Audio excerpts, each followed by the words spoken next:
Bismillahirrahmanirrahim. Assalamualaikum warahmatullahi wabarakatuh. Robi sohli sodli wa yasirli amri lahu uqdatan min lisani yafqahu qawli. Anak-anakku sekalian, marilah kita luruskan niat belajar karena Allah Subhanahu wa taala. Selanjutnya, setelah berniat, mari kita membaca doa belajar. Robi jidni ilman, warzuqni fahman, birahmatika ya arhamar rahimin. Kita lanjutkan kembali materi pelajaran pendidikan agama Islam dan budi pekerti kelas 10. 2. Husnuzon kepada orang lain. Husnuzon kepada orang lain artinya seluruh ucapan, sikap, dan perbuatan yang dilakukan oleh seseorang akan diterima apa adanya, tanpa diiringi oleh prasangka atau dugaan-dugaan yang bersifat negatif. Mengembangkan sikap husnuzon kepada orang lain dapat dilakukan dengan cara berusaha untuk melihat kebaikan orang lain dan mengakuinya dengan jujur atas segala kelebihan yang dimilikinya. Sebaliknya, berusaha untuk melupakan segala keburukan orang lain yang pernah dilakukannya kepada diri kita. Begitu juga berusahalah untuk mengingat keburukan yang pernah kita lakukan pada orang dan berusahalah untuk tidak mengulangi kembali. Sebaliknya, berusahalah untuk mengingat kebaikan-kebaikan yang pernah orang lakukan untuk kita.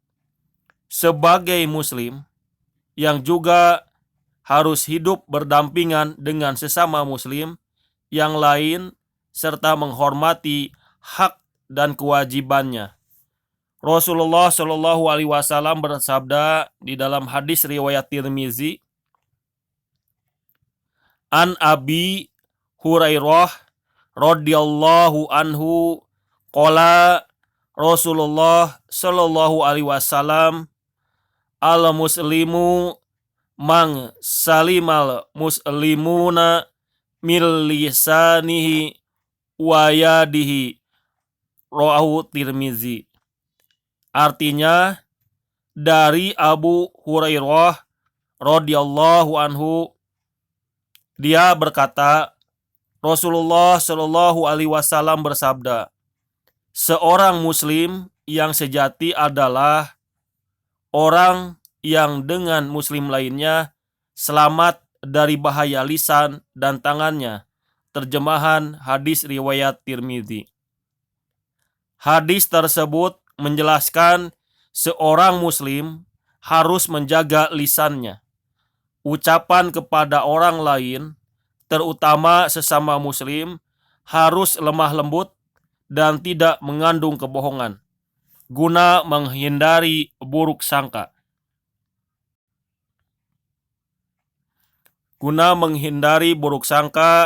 Terhadap seseorang.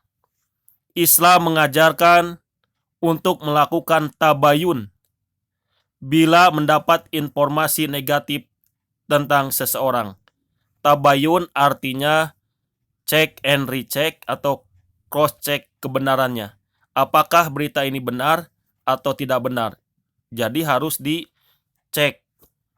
Jadi tidak mendengarkan berita atau informasi dari sebelah pihak saja. Islam sangat melarang umatnya untuk secara gegabah mempercayai apalagi merespon negatif sebuah informasi tanpa melakukan pengecekan terlebih dahulu. Hal ini bertujuan agar informasi yang didengar tidak menimbulkan prasangka buruk yang berakhir buruk pada orang yang diberitakan. Muslim sejati selalu menjaga lisannya sebagai bentuk husnuzon kepada orang lain. Husnuzon artinya berbaik sangka. 3. Husnuzon kepada diri sendiri. Seseorang yang berprasangka baik kepada diri sendiri akan menyadari bahwa setiap manusia memiliki kelebihan dan kekurangan. Oleh karena itu, seharusnya manusia senantiasa mensyukuri apapun yang sudah diberikan oleh Allah Subhanahu wa Ta'ala, dan tidak perlu merasa rendah diri di hadapan orang lain. Boleh jadi kekurangan yang dimiliki oleh seseorang justru itulah kelebihan yang dimilikinya. Dengan menyadari kelebihan yang ada pada dirinya, maka timbul sikap yang penuh harapan. Tidak mudah putus asa ketika menghadapi tantangan hidup, bahkan bersikap optimis dengan bekerja keras, kerja ikhlas, kerja cerdas, kerja mawas, dan kerja tuntas. Dengan menyadari kekurangan pada dirinya, maka berusaha untuk memperbaikinya dan menjadikan sebagai sebuah kekuatan. Seseorang akan mendapatkan banyak hikmah dari perilaku kontrol diri dan berprasangka baik atau husnuzon. Hikmah perilaku kontrol diri, mujahadah an-nafs, sebagai berikut. 1. Meningkatnya sifat sabar dengan tidak cepat memberikan reaksi terhadap permasalahan yang timbul. 2. Dapat mencegah perilaku buruk atau negatif dari seseorang. 3. Mendapatkan penilaian yang positif dari lingkungan. 4. Terbinanya hubungan baik dalam berinteraksi sosial dengan sesama. Sedangkan hikmah perilaku berprasangka baik atau husnuzon diantaranya sebagai berikut. 1. Senantiasa bersikap optimis dalam menghadapi kehidupan. 2. Terbentuknya sifat percaya diri dalam diri seseorang. 3. Gigih, ulet, tangguh dalam melakukan ikhtiarnya, sehingga tidak mudah putus asa ketika menghadapi kegagalan. Nomor 3, perlu kita perhatikan dengan seksama, setiap pelajar maupun setiap manusia senantiasa diberikan tugas-tugas, baik itu tugas-tugas sekolah, kalau guru tugas-tugas dari kepala sekolah, atau tugas-tugas dari kedinasan lainnya. Sehingga harus memiliki karakter atau sifat gigih, ulet, tangguh dalam melakukan ikhtiar, sehingga tidak mudah putus asa ketika menghadapi kegagalan. Untuk mencapai keberhasilan itu tentunya 1. Banyak bertanya kepada guru yang bersangkutan. Jadi tidak diam.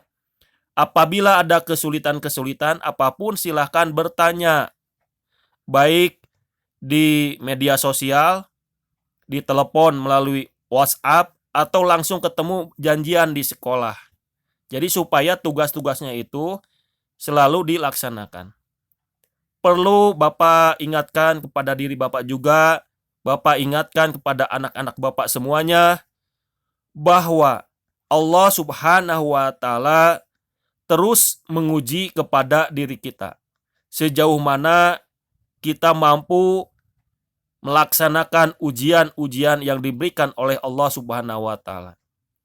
Ujian itu secara umum ada dua, yaitu ada ujian kenikmatan, ada ujian ketidakenakan. Ujian kenikmatan diantaranya adalah diberikan kesehatan, diberikan kekuatan, diberikan rezeki yang banyak.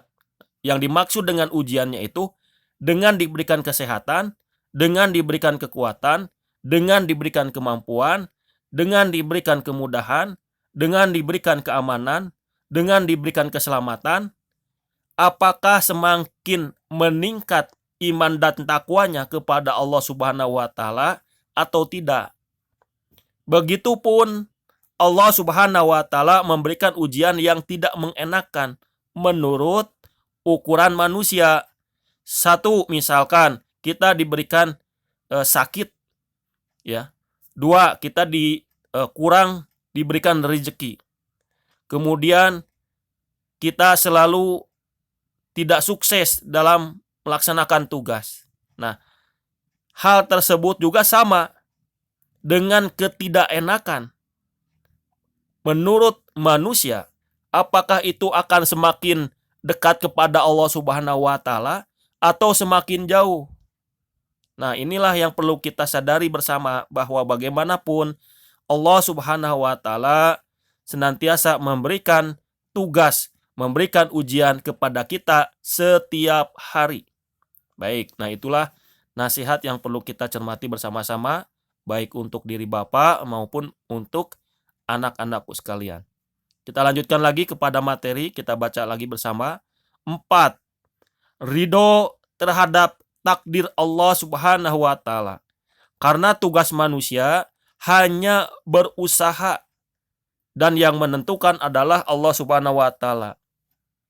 Nah, yang disebut dengan menentukan adalah Allah Subhanahu wa Ta'ala, secara agama disebut dengan bertawakal.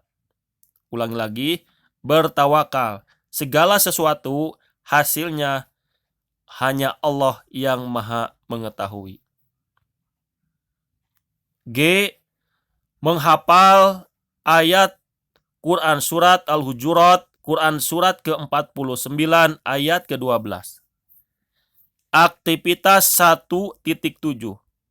Baca dan hafalkan Quran surat Al-Hujurat ayat ke-12 secara berpasangan. Dikarenakan saat ini sedang COVID-19 dan PPKM, maka tidak bisa dilaksanakan secara berpasangan, tetapi hanya bisa dilaksanakan belajar menghafalkan secara mandiri. H. Menerapkan perilaku kontrol diri, mujahadah an-nafs, dan prasangka baik, husnuzon, untuk meraih hidup bahagia. Kontrol diri dapat dilakukan dengan cara-cara sebagai berikut. 1. Menghindari dan menjauhi perbuatan dosa dan maksiat. Renungkanlah dampak negatif perbuatan dosa dan maksiat. Dan renungkanlah akibat positif beramal soleh. Setiap perbuatan dosa dan maksiat akan berakibat buruk bagi diri sendiri. Misalnya, hati gelisah, tidak tenang, dan merasa jauh dari Allah Subhanahu wa Ta'ala. Sebaliknya, amal soleh akan berakibat positif bagi dirinya. Misalnya, hidup tenang, optimis, merasa dekat dengan Allah Subhanahu wa Ta'ala. 2. Mengarahkan seluruh aktivitas hidup untuk meraih ridho Allah Subhanahu wa Ta'ala. Seluruh aktivitas hidup manusia akan diminta pertanggungjawabannya kelak di akhirat. Maka niatkan dan arahkan seluruh aktivitas hidup untuk beribadah guna meraih ridho Allah Subhanahu wa Ta'ala. Anak-anakku sekalian, belajar merupakan aktivitas positif untuk meraih ridho Allah Subhanahu wa Ta'ala. Membantu ibu atau membantu ayah sehari-hari juga sama untuk meraih ridho Allah Subhanahu wa Ta'ala. 3. Menahan dan mengendalikan hawa nafsu. Jika ada bisikan hawa nafsu untuk melakukan maksiat, maka segera minta perlindungan Allah Subhanahu wa Ta'ala dengan membaca ta'awuz. A'udzubillahi minasyaitonirrajim. Aku berlindung kepada Allah dari bisikan setan yang terkutuk. 4. Memperbanyak dan membiasakan zikir kepada Allah Subhanahu wa Ta'ala atau zikrullah, ingat kepada Allah. Zikir akan membuat hati tenang dan dekat dengan Allah Subhanahu wa Ta'ala. Ketenangan hati akan menjadikan diri kita kuat menahan godaan hawa nafsu. Kedekatan kita dengan Allah Subhanahu wa Ta'ala akan semakin menambah kekuatan dan melawan hawa nafsu. Sedangkan husnuzon kepada Allah Subhanahu wa Ta'ala, berbaik sangka kepada Allah Subhanahu wa Ta'ala, dapat dilakukan dengan 3 sikap, yaitu sebagai berikut. A. Selalu yakin bahwa Allah Subhanahu wa Ta'ala akan senantiasa memberi yang terbaik bagi hambanya. B. Selalu mensyukuri nikmat dari Allah Subhanahu wa Ta'ala. Rasa syukur dapat diungkapkan dengan mengucapkan hamdalah, alhamdulillahirabbil alamin, dan menggunakan nikmat tersebut sesuai kehendak Allah Subhanahu wa Ta'ala. C. Bersikap tawakal. Tawakal artinya menyerahkan segala hasil yang terbaik kepada Allah Subhanahu wa Ta'ala. Karena tugas kita hanya 1, niat kepada Allah Subhanahu wa Ta'ala. Yang kedua, doa kepada Allah Subhanahu wa Ta'ala. 3. Berusaha, berikhtiar. Dan terakhir adalah tawakal. Jadi kalau disingkat menjadi duit, doa, usaha, ikhtiar atau usaha, dan tawakal. Sabar dan ikhlas atas semua cobaan dan ujian dari Allah Subhanahu wa Ta'ala. Ingatlah bahwa Allah Subhanahu wa Ta'ala tidak akan membebani seseorang di luar batas kemampuannya. Dan semua cobaan yang diberikan oleh Allah Subhanahu wa Ta'ala pasti ada hikmahnya. Husnuzon, berbaik sangka kepada orang lain, dapat dilakukan dengan sikap sebagai berikut. 1. Melihat seseorang dari sisi baiknya, ditujukan dengan rasa senang dan berpikir positif. 2. Selalu memaafkan kesalahan yang dilakukan orang lain terhadap dirinya. 3. Bersikap hormat pada orang lain tanpa ada rasa curiga, dengki, dan perasaan tidak senang tanpa alasan yang jelas. 4. Selalu mengingat kebaikan-kebaikan yang pernah dilakukan oleh seseorang.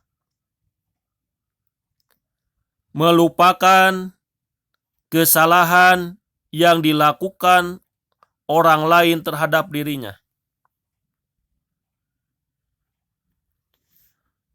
Husnuzon berbaik sangka kepada diri sendiri dapat dilakukan dengan sikap sebagai berikut.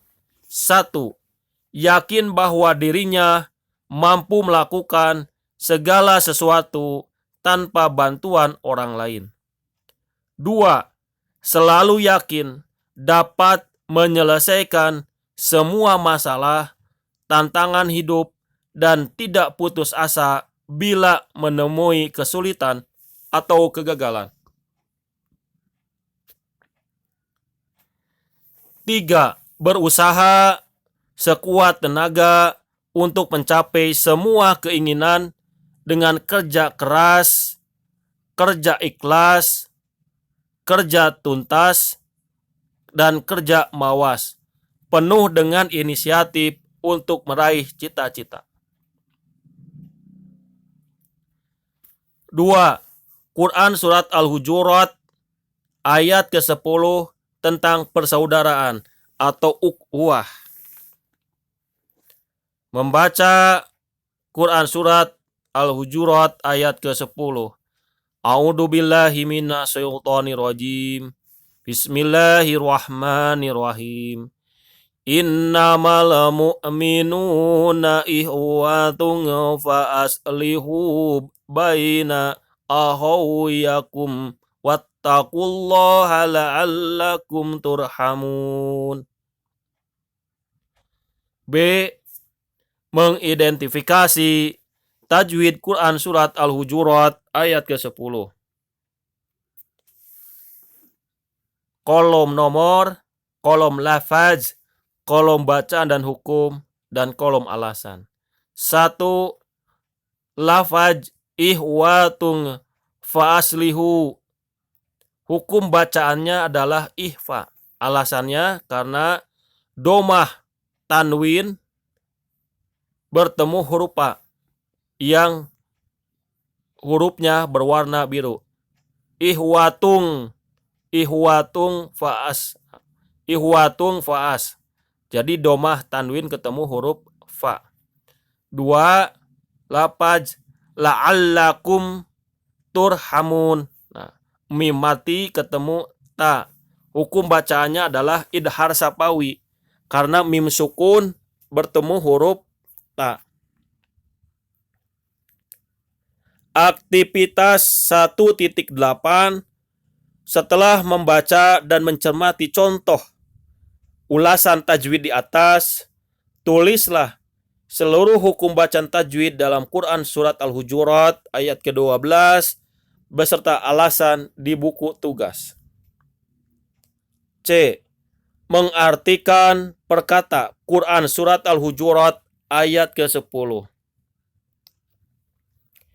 Innama, sesungguhnya hanyalah, al-mu'minuna, orang-orang yang beriman, ihwatun, bersaudara, fa'aslihu, maka damaikanlah, baina, antara, ahaikum, kedua saudara kalian, wattaku, dan bertakwalah, Allah, artinya Allah. La'allakum, supaya kalian, turhamun, kalian dirahmati. Aktivitas 1.9. 1. Setelah membaca dan mencermati arti perkata di atas, terjemahkan Quran Surat Al-Hujurat ayat ke-12 dengan cara berpasangan dengan anggota kelompok. Nomor 1 ini tidak bisa dilakukan sehubungan dengan kondisi COVID-19, PPKM, dan belajar di rumah. 2. Untuk menerjemahkan ayat tersebut, gunakanlah Al-Quran terjemahan Kementerian Agama Republik Indonesia. D. Menerjemahkan ayat Quran Surat Al-Hujurat ayat ke-10. Sesungguhnya orang-orang mukmin itu bersaudara. Karena itu damaikanlah antara kedua saudaramu yang berselisih. dan bertakwalah kepada Allah agar kamu mendapat rahmat. Terjemahan Quran Surat Al-Hujurat ayat ke-10. Asbabul nuzul, sebab-sebab turunnya Quran Surat Al-Hujurat ayat ke-10. Anas radhiyallahu anhu berkata, dikatakan kepada Nabi Shallallahu alaihi wasallam, sebaiknya baginda menemui Abdullah bin Ubay. Maka Nabi Shallallahu alaihi wasallam menemuinya dengan menunggang keledai. Sedangkan kaum muslim berangkat bersama beliau dengan berjalan kaki melintasi tanah yang tandus. Ketika Nabi Shallallahu alaihi wasallam menemuinya, ia berkata, menjauhilah dariku. Demi Allah, bau keledaimu menggangguku. Maka berkatalah seseorang dari kaum Ansor di antara mereka, demi Allah, sungguh keledai Rasulullah Shallallahu alaihi wasallam lebih baik daripada kamu. Maka seseorang dari kaumnya marah demi membela Abdullah bin Ubay, dan ia mencelanya, sehingga marahlah setiap orang dari masing-masing kelompok. Saat itu kedua kelompok saling memukul dengan pelepah kurma, tangan, dan sandal. Kemudian sampai kepada kami bahwa telah turun Quran Surat Al-Hujurat ayat ke-10 yang artinya, jika dua kelompok dari kaum muslimin berperang, maka damaikanlah keduanya. Hadis riwayat Bukhari. Demikianlah pembelajaran pendidikan agama Islam bab 1 bagian kedua. Kepada anak-anakku sekalian, silahkan dibaca terlebih dahulu materi-materi dari halaman 11 sampai dengan halaman 17. Terima kasih atas perhatiannya. Semoga anak-anakku diberikan yang terbaik oleh Allah Subhanahu wa Ta'ala dalam kehidupan dan penghidupannya. Nasrun minallah wa fatun qarib wa basiril mu'minin fastabiqul khairat subhanaka Allahumma wa bihamdika ashadu an la ilaha illa anta astaghfiruka wa atubu ilaik. Assalamualaikum warahmatullahi wabarakatuh.